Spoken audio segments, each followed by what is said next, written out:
आज के दौर में जब शादियां पूरी तरह से महंगी हो चली हैं, जहां पुराने ज़माने में कहा जाता है कि बारात जो है वो बैलगाड़ी पर जाती थी, पैदल जाती थी, ऊँटों पर, घोड़ों पर जाती थी, लेकिन वक्त बदला तो शादियां इतनी महंगी हो गई कि लग्जरी गाड़ियों से लगा करके बड़े बड़ी बसेस भी इस्तेमाल की जाने लगी बारात में।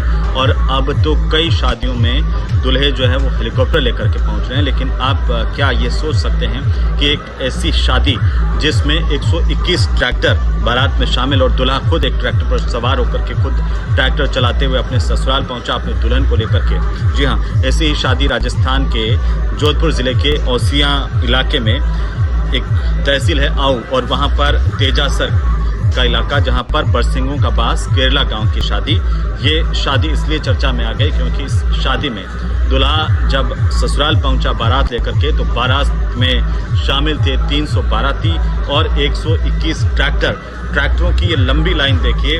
और ये शादी जिसे देखने के लिए आसपास के गांव वाले भी इकट्ठा हो गए जब किसी ने सुना कि पूरी की पूरी बारात ट्रैक्टरों पर आई है। दूल्हा खुद ट्रैक्टर चलाते हुए शादी के लिए पहुंचा और अपनी दुल्हन पुष्पा को लेकर के ट्रैक्टर पर ही वापस रवानगी हुई। तो जाहिर सी बात है कि चर्चा होना लाजमी है।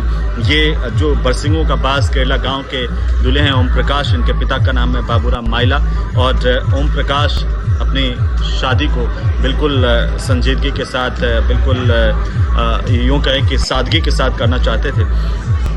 किसान का वाहन माना जाता है ट्रैक्टर, और ट्रैक्टर से उचित उन्हें कुछ लगा नहीं, तो इसलिए 121 ट्रैक्टरों की बारात पूरे इलाके में चर्चा में आ गई। जब ओम प्रकाश अपनी बारात लेकर धर्म सागर जेरिया गांव पहुंचे और अपनी दुल्हन पुष्पा को लेकर के ट्रैक्टर पर ही वापस बारात की विदाई हुई।